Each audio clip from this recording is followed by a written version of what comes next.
Décidément, MG n'a pas fini de nous étonner. Après la MG5, premier break électrique au monde, c'est l'ADN sportif originel de Maurice Garage qui va s'exprimer avec un roadster sportif électrique qui promet énormément.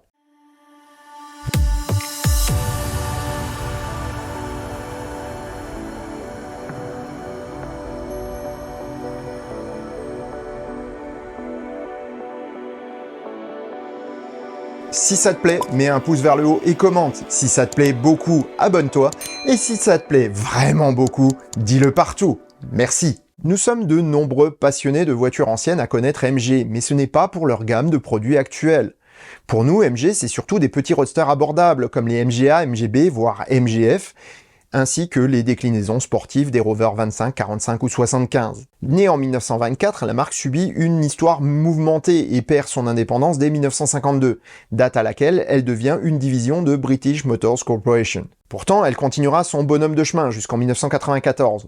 C'est cette année-là que MG perd son accent britannique avec le rachat de Rover, Mini et donc MG par BMW.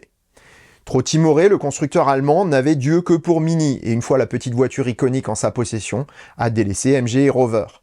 C'est en 2000 que BMW se sépare des deux marques. L'Indien Tata ayant racheté Land Rover, c'est donc à lui que reviennent les droits d'utilisation de la marque. Ce qu'il reste, à savoir les modèles Rover 25 et 45 sont revendus au consortium britannique Phoenix, avec MG dans le panier de la mariée. L'autogreffe britannique ne prendra pas, et c'est le chinois Nanjing Automobile Group qui reprend les actifs en 2004.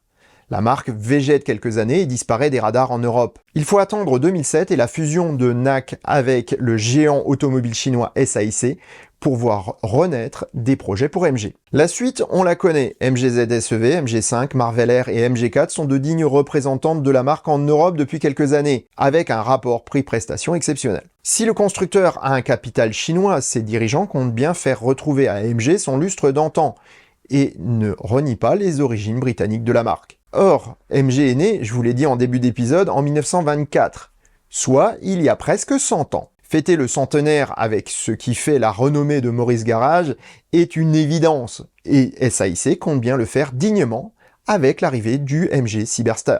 Présentée à l'état de concept, la voiture donne envie. L'engouement pour les petits roadsters 2 places ne s'est jamais démenti, et nombreux sont les constructeurs qui en proposent encore.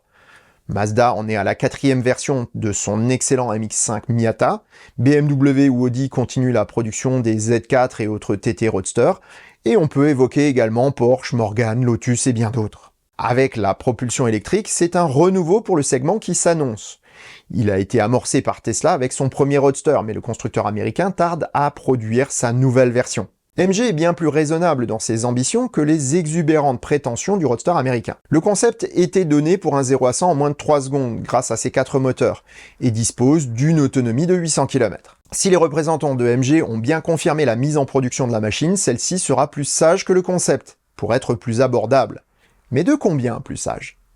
Pour le style, plusieurs fuites donnent le ton.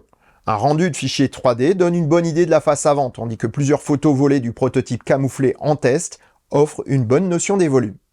Ces photos nous donnent aussi une petite idée de l'intérieur qui sera, selon MG, proche du concept, mais moins exubérant. On devrait se retrouver avec un volant rond et une architecture proche de l'intérieur de la Marvel Air. Et de cette dernière pourrait bien venir aussi la base technique. En reprenant la motorisation à 3 moteurs, la batterie de 70 kWh et la boîte de vitesse déjà présents sur le SUV, MG pourrait disposer d'une machine aux performances intéressantes tout en réduisant les coûts. La présence de la boîte de vitesse permettrait ici d'augmenter les sensations. 288 chevaux, 669 Nm de couple pour un poids réduit et une aérodynamique plus efficace pourraient bien donner au Cyberster des performances ébouriffantes, pour un prix relativement contenu.